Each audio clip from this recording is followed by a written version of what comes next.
Ethical Perspectives on the News is produced by the Interreligious Council of Linn County, which is solely responsible for its content. The views and opinions expressed on this program do not necessarily reflect those of the staff and management of KCRG TV9.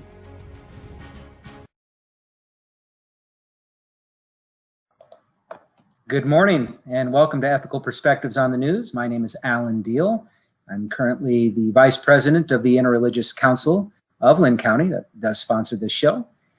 With us this morning, we have two excellent guests to discuss a very, very important topic, certainly in the news, and that is crime in America.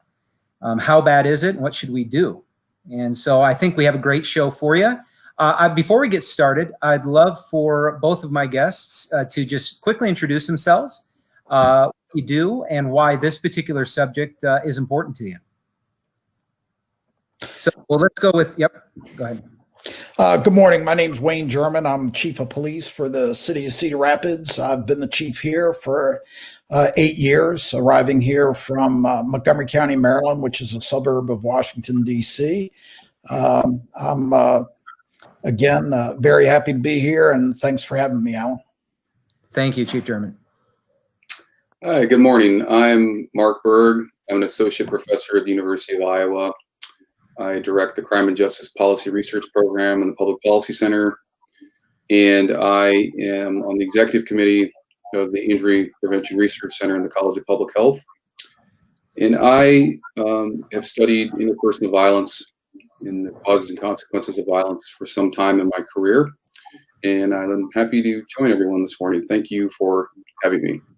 Yeah, again, thank you both. So unless you're living under a rock, right, you turn on the news, you open a paper, you're kind of bombarded with headlines that speak to sometimes just horrible crimes that are committed in our country and around the world. And certainly it's easy, very easy to get the perception that crime is running rampant and, kind of our society is unraveling at the seams. And so I want to kind of talk a little bit about that. And what's interesting is when you actually speak to people about it, there is this perception that, as I mentioned, that crime is skyrocketing, that it is out of control. But if you actually look at the statistics, right, since 1990, crime has actually reduced by nearly 50%, and that's virtually every crime.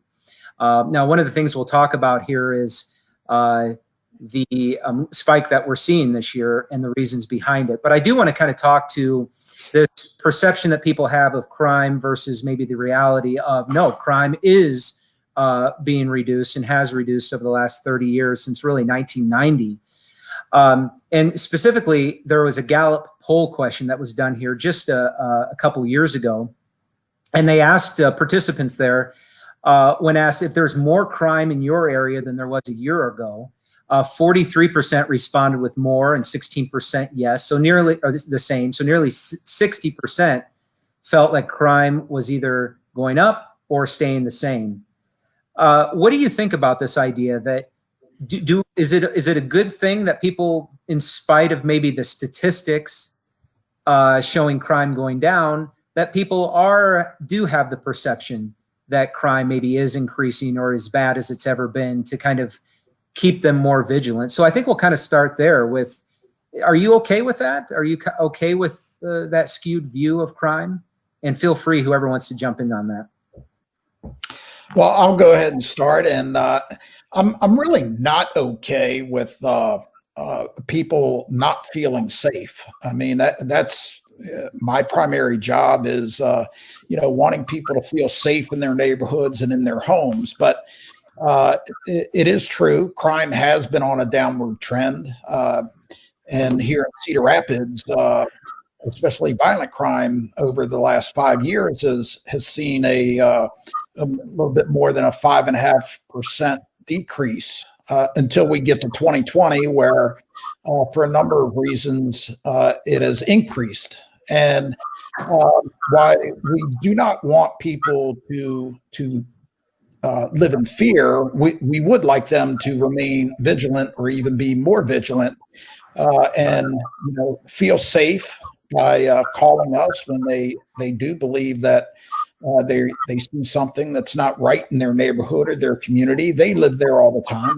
That's one of the reasons we promote community policing is they're always in their neighborhoods, and when something is not right to them, they need to call us and have us check it out. But again, the stats are showing that the crime has decreased here in Cedar Rapids, and this year violent crime is up, but all the other property crimes are down. And we've seen the increase in violent crime being fueled by the shootings. 9 out of our 10 homicides have been targeted attacks where the victims and the assailants have either are known or acquainted with one another.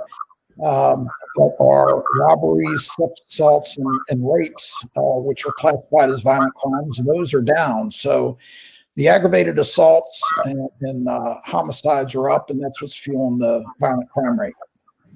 Thank you. Mark, what are your thoughts on that? Just again, people's perception of crime versus reality. Do you think there's a benefit either way? Well, let me back up for a minute and just discuss this phenomenon of public perception of crime. So there is this research that has focused a great deal on the personal salience of crime, the threat of crime in people's communities. That is, surveys ask people, Gallup and other leading survey systems, to what extent is crime the most important problem in your life, or will you rate the degree to which crime is a problem? And what this evidence has found generally, including a recent paper, was that public salience of crime, the extent to which is an important problem in people's lives, based on these ranking systems, does not map onto the objective reality of crime rates within people's communities or nationally.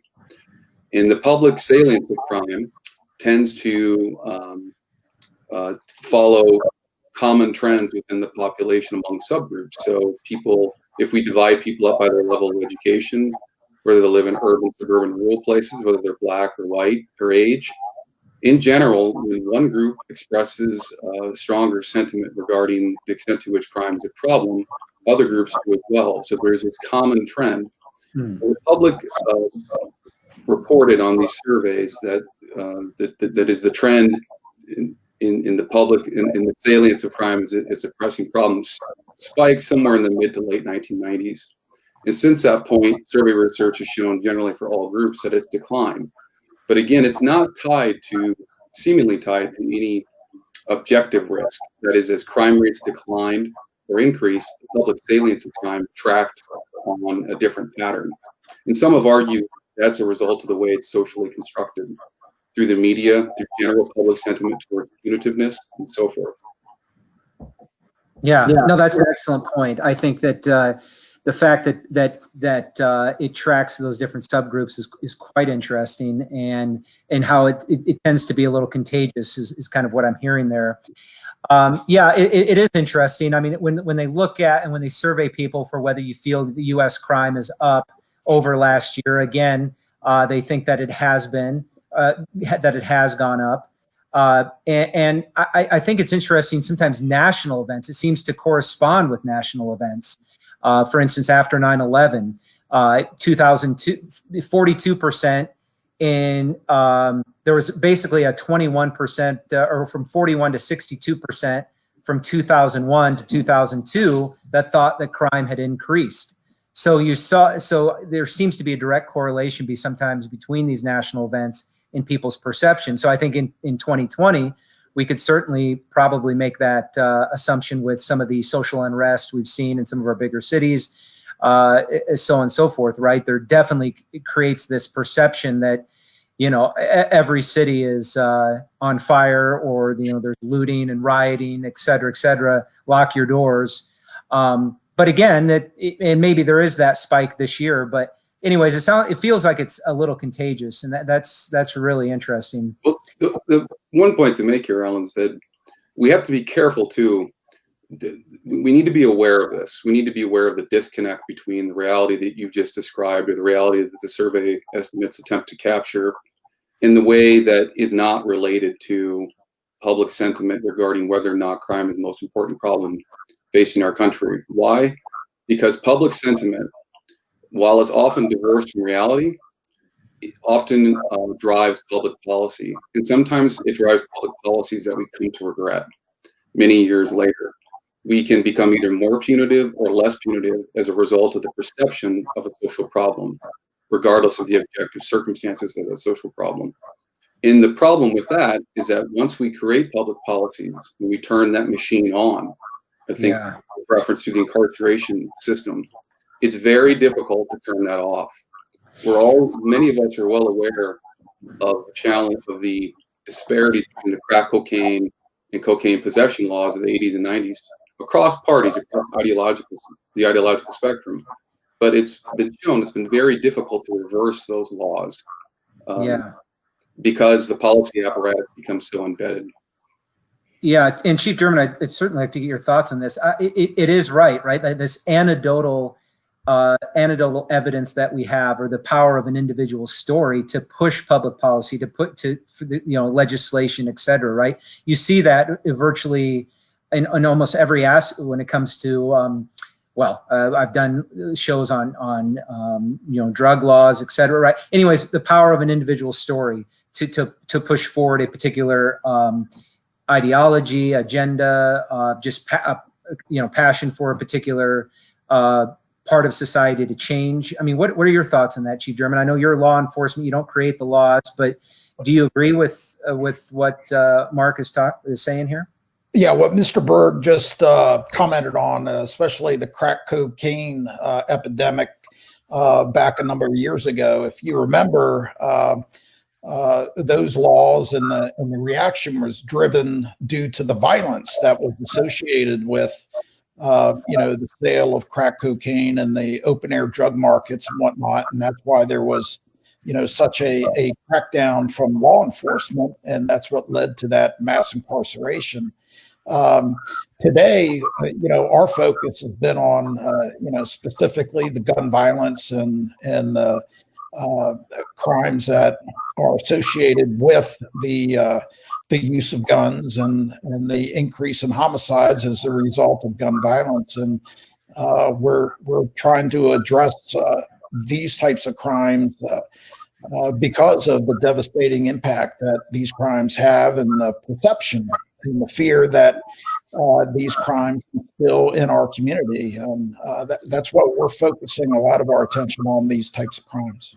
Yeah, I think we can all agree that we want to see crime go down, right? And that's the point of this. And that's actually what I want to kind of pivot to here a little bit is, yes, we recognize maybe there is a disconnect between what people perceive to be the crime in our communities versus what they actually are. But that doesn't matter, right? As long as the number is greater than 0, we all have an incentive to reduce that. So what's interesting, again, the Gallup question was asked, do you think the criminal justice system, this was in 1993, do you think the criminal justice system in this country is too tough, not tough enough, or about right in its handling of crime? That was asked in 1993. 2% reported that the criminal justice system was too tough. Fast forward 23 years to 2016 and asked, do you think the criminal justice system in this country is too tough? 14%, or nearly a 7-fold increase in the response that yes, it is too tough.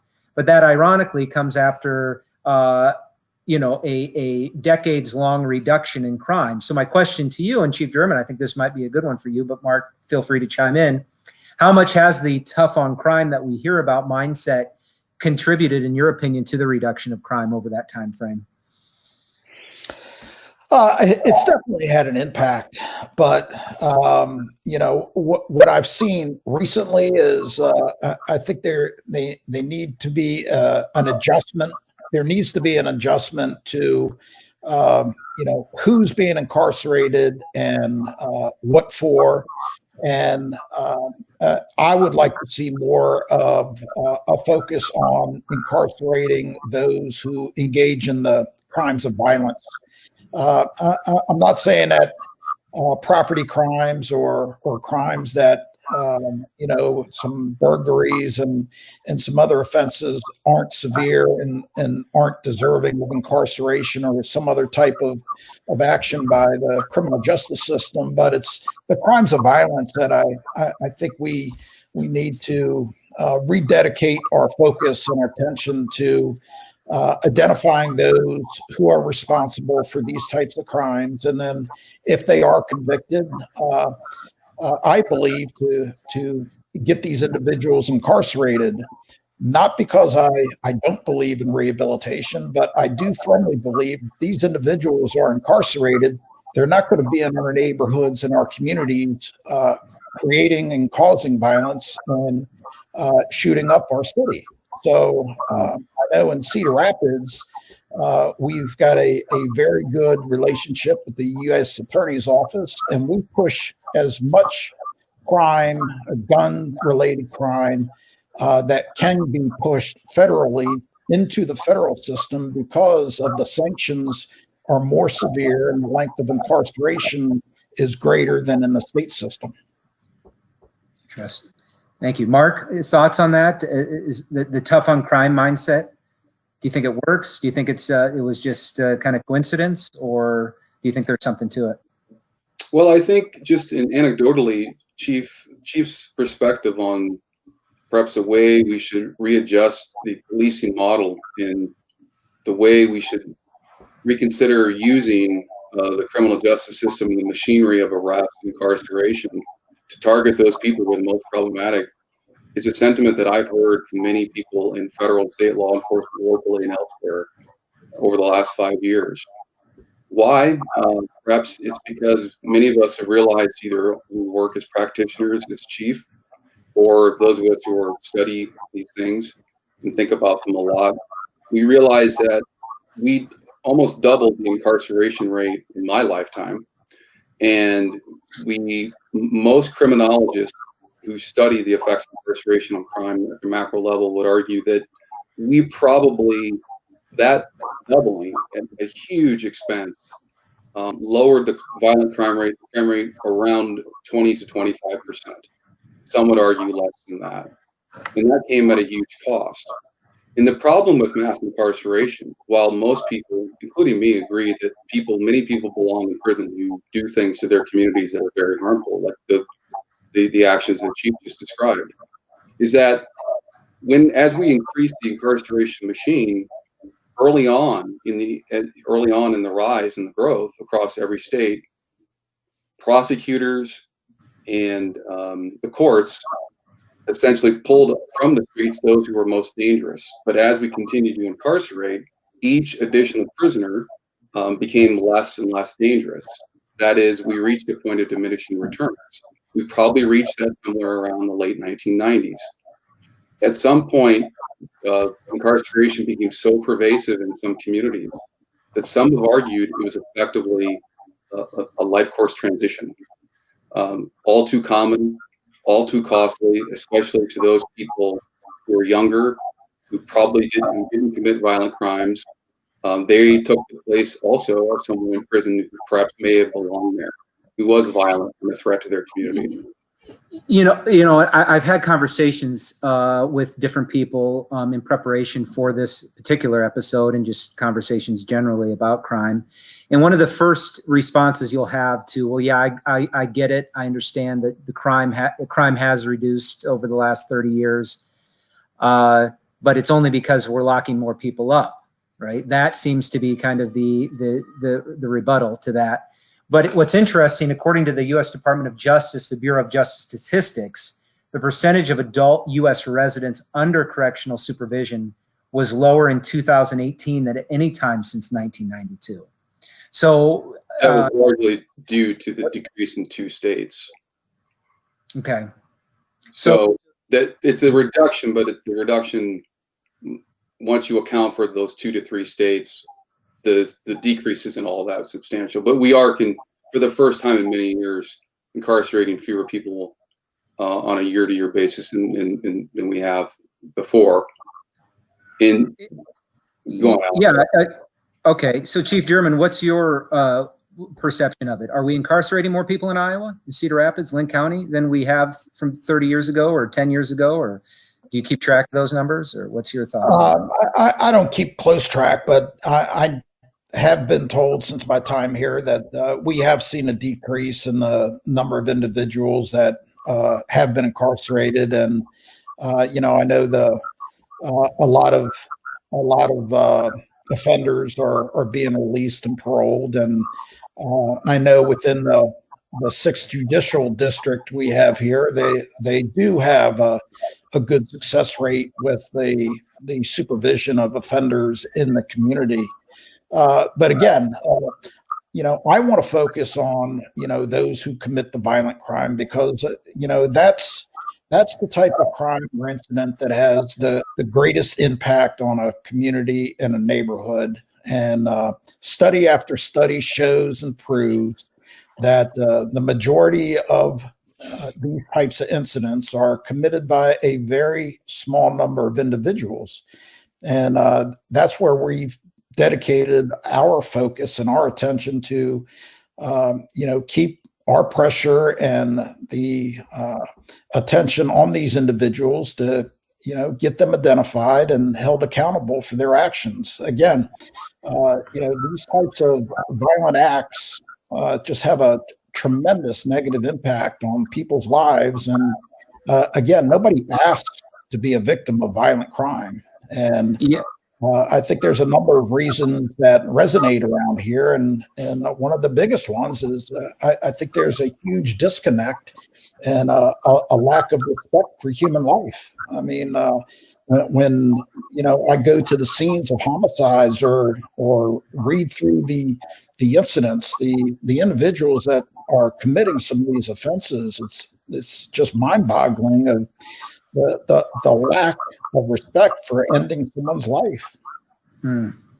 So I do want to spend, we got about 8 minutes left here, and I really want to dig into what are ways in which we can continue to reduce crime of every kind, right? And I would lump police brutality into that, right? If there's something that, and obviously that's the elephant in the room here, right? We're talking about that as a society today. And if there are police officers crossing that line, well, it's a crime. We want to reduce that. I think that's everybody's goal. But so as I was doing my research, there certainly is this tendency, right, to try to simplify or distill the problem down to what, maybe one particular solution. Some of it referred to it as kind of root causism, right? This idea that if you solve for one particular problem, then all your crime goes away in the community. And Mark, you've probably seen that research, right? In which the problem is it's just crime and why it's committed is just too complex, right? There's so many different variables and reasons why people do it. So one of the things I found was, and this was a book I was reading here recently, the best way to reduce crime is to stay close to the symptoms, the neighborhoods and individuals responsible for the biggest wedge of violence, and chip away at the incentives and opportunities that drive them. So again, that's addressing the symptoms, not necessarily trying to figure out what is the root cause, which is, as I mentioned, kind of impossible to do. Not to say you have to completely ignore that. But maybe Mark, you want to jump in here and get your thoughts on that, and on if you think that's a appropriate way to approach the issue, or is there a better way? Well, what we can do in the short term is what seems to be effective according to the research, and that is adopt a model of focused deterrence, which addresses the priorities that the chief has described here that his department has developed in the neighborhoods of Cedar Rapids, and that is to dedicate substantial resources to identify those people who are most often responsible for many of the violent incidents, including non-fatal shootings, killings, in the communities, and arrest them and hold them accountable for their actions. These people, incidentally, are also at very high risk for homicide themselves. So we see the same people who rotate between the role of victim and shooter. And every so often, the person who's a shooter becomes shot at and becomes the next victim, who the chief then has to talk with their family after they've unfortunately been the victim of a killing. And so I think in the immediate short term, what we can do using public safety resources is to do exactly as the chief suggests: adopt a model that resembles that of focused deterrence. The evidence is fairly clear and that it's effective. And second, in order for people to develop ties within communities, for businesses to thrive, for people to invest in communities, we need to, using the parlance of another researcher, stop the bleeding. That is, we need to stop the killings, these non-fatal shootings, the things that all of us, the vast majority of people in every neighborhood in this country fear. That is shootings and threats to their own lives and the lives of their children and their families. Before we can do that, people turn inward. They become insular. They become they distrust the criminal justice system and other social institutions. So there are solutions, and they have worked. New York City showed us in the 1990s, a city that at one point was looking at 2,000 homicides, brought that number down to 400 to 500 in the middle of this decade. It's extraordinary. Using smart policing that builds on the principles of good social science. Excellent. Chief Jerman, your thoughts on that? I totally agree. And I don't know if Mr. Berg was talking about Thomas Apt in his book and David Kennedy in his research with the focused deterrence, but he's absolutely correct. We've been using that model and focused deterrence and messaging the offenders and offering solutions for these individuals to stop engaging in this type of behavior. And Cedar Rapids is also going to be embarking on the group violence intervention project with the Safe Neighborhoods, and it is something that can be solved. But the individuals who live in these neighborhoods have to become involved. They have to become a moral voice of the community, and there are economic factors, education factors. I mean, it's very, very complex, and violence is just a symptom of the root cause. So, this is something that can be solved, and we're going to continue to work very hard to reach a successful conclusion. Excellent. So I think I just want to finish on, again, one of the biggest pieces of news that we see constantly, right? And that is kind of the distrust that people have with the police department, right, generally. And how do we, Chief Jerman, I'll ask you this: what are some ways, maybe one or two ways, 2 or 3 ways in which you feel your police department, the police departments generally, law enforcement, restores the trust that maybe has eroded over the last few months in light of some of these different incidences that we've seen?